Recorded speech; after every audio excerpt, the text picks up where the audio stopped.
The distress beacon had been silent for 3 days when Margot and Max finally reached the abandoned research station on Kepler-4b.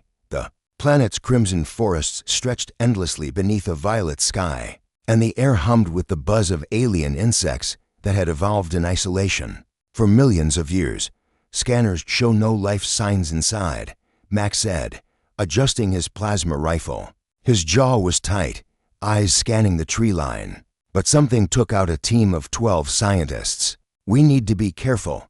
Margot nodded, her hand resting on her sidearm. She had seen enough in her 5 years with the Interstellar Survey Corps to know that abandoned stations rarely stayed abandoned for long. The galaxy was full of things that killed humans, most of them quite efficiently. They entered through the main airlock. Inside, the station was a mess.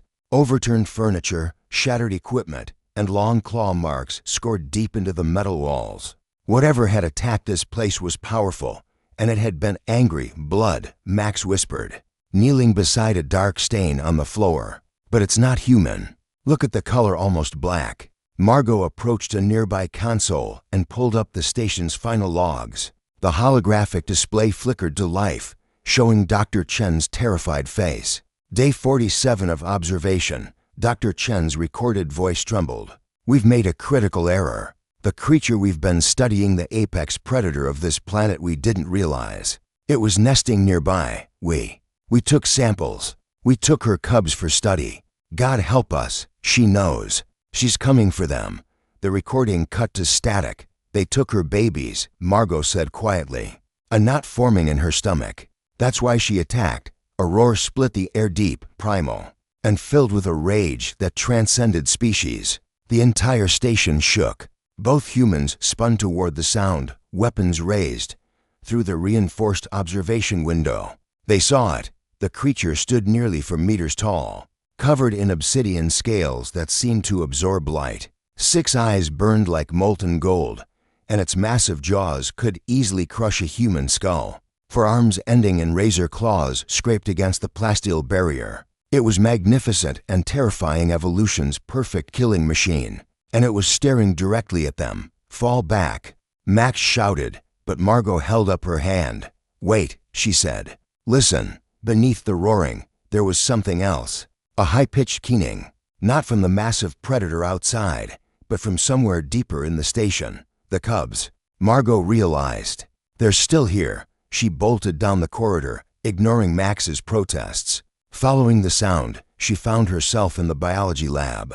3 small creatures, each about the size of a large dog, were trapped in an electrified containment field. They were miniature versions of the monster outside, but their scales were soft, their eyes frightened. They had been alone and terrified for 3 days. Margot, what are you doing? Max appeared in the doorway, his face pale. Something incredibly stupid or incredibly right, she said, moving to the containment controls. That thing out there, it's not a mindless killer. It's a mother. The building shuddered again. The creature outside was tearing through the reinforced walls. They had minutes, maybe less. Margot deactivated the containment field. The cubs stumbled out, weak and mewling. She knelt down slowly, hands outstretched. Hey there, little ones. Let's get you back to your mom, okay? She'll kill us the moment we step outside, Max said, but he was already moving to help, gathering one of the cubs in his arms despite its weak attempts to bite him. Maybe, Margot said, cradling 2 of the cubs against her chest. But we're the ones who put these babies in a cage. We owe them this. They walked toward the main exit. The mother creature had torn a hole through the outer wall and was forcing her massive body through. Scales scraping against metal. Her eyes locked onto the humans who held her children. She roared again, and the sound was deafening. Max flinched, but Margot kept walking forward, slowly, deliberately. She knelt down and gently set the cubs on the ground between herself and their mother. We're sorry, Margot said softly. We're so sorry they took them. But look, they're okay. They're safe now. The massive predator went silent. Her 6 eyes studied the scene before her, the tiny humans who had released her cubs. Instead of using them as hostages or shields, the cubs stumbled forward on unsteady legs, crying out for their mother. The creature moved faster than anything that size should have been able to move. For one terrifying moment, Margot was certain she had miscalculated. The massive head swept down toward her, jaws opening. Then the creature simply stopped. One of her smaller arms reached out, almost delicately, and pushed Margot gently backward. Not violently, carefully, like moving something fragile out of harm's way. The cubs reached their mother and climbed onto her, making small chirping sounds. She nuzzled them with her massive head, checking each one for injuries. A low rumbling came from her chest, not a growl, but something almost like a purr. Max set down the third cub, and it scurried to join its siblings. The mother creature looked at the two humans one more time. In those ancient, alien eyes, Margot saw something she hadn't expected to find: recognition, understanding, perhaps even gratitude.